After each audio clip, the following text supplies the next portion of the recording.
వాహిని media ప్రేక్షక మహాశయులకు నా నమస్కారం. నా పేరు డాక్టర్ మస్తాన్ వలి. అనువంశిక వైద్య విధానంలో గత 80 సంవత్సరాల నుంచి మా వంశపారపరంగా వస్తున్న ఈ వైద్య విధానంలో నేను మూలిక వైద్య శాస్త్రంలో పట్టా పొంది ఉన్నాను.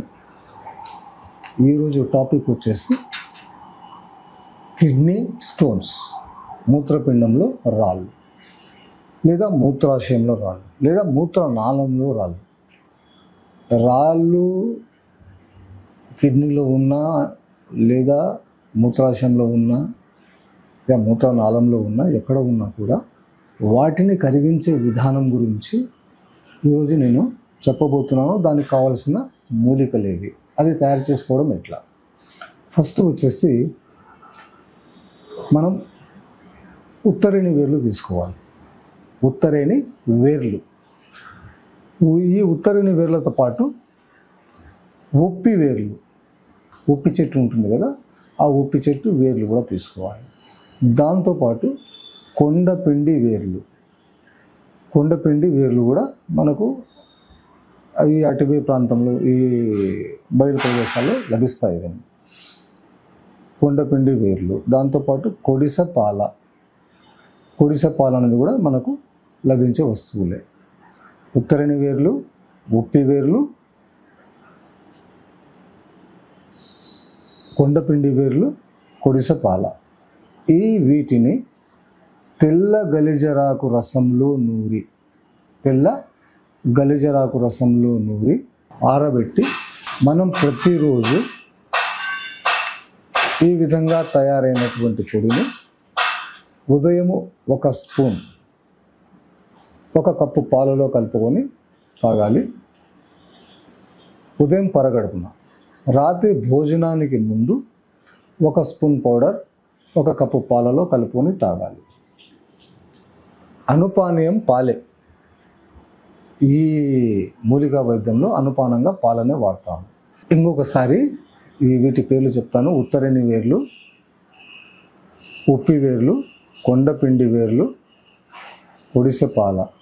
ఈ 4 మూలికల్ని తెల్ల గలజరాకు రసంలో నూరి వాటిని ఆరబెట్టి ఆరిన తర్వాత ప్రతిరోజు ఉదయం 1 స్పూన్ పాలలో 1 కప్పు పాలలో కలుపుకొని టిఫిన్కి ముందు అంటే పరగడుపున తాగేది. రాత్రి భోజనానికి ముందు 1 కప్పు పాలలో 1 స్పూన్ పౌడర్ కలుపుకొని తాగితే ఆ రాయి మూత్రపిండంలో ఉన్న, మూత్రాశయంలో ఉన్న, మూత్రనాళంలో ఉన్న, ఎక్కడ ఉన్నా కూడా అది కరుగుతూ ఈ మూత్రం ద్వారా బయటకు వచ్చేస్తుంది. దాన్ని మనం ఒక 3 రోజుల తర్వాత గుర్తించవచ్చు. ఆ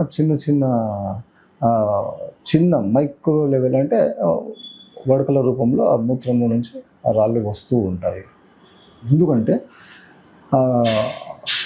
కొన్ని వైద్య విధానాల్లో దీనికి సర్జరీ అన్నది చెప్తారు, కొందరు లేజర్ ట్రీట్మెంట్స్ అంటారు.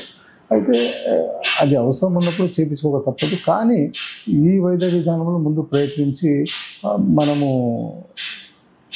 బాగు చేసుకుంటే అంతవరకు పోవాల్సిన అవసరం ఉండదని నా అభిప్రాయం. మీరు ఒకసారి ప్రయత్నం చేయండి. ఇది మీకు దొరికేటట్లయితే తయారు చేసుకుని ఈ విధంగా వాడండి. రాళ్ళైతే కరిగిపోవడం ఖచ్చితంగా కరిగిపోతాయి. అంటే ఒకటే రోజు బయటికి వచ్చేవు, పగిలిపోవు, కరుగుతాయి. పగలడం వేరు, రాయి పగిలి వడకలు కావడము, అవి బయటికి రావడము అది వేరు. రాయి కరుగుతూ బయటికి రావడం వేరు. రాయి పగలకుండా రావాలి, ఎప్పుడు కూడా పగలకూడదు, కరుగుతూ రావాలి.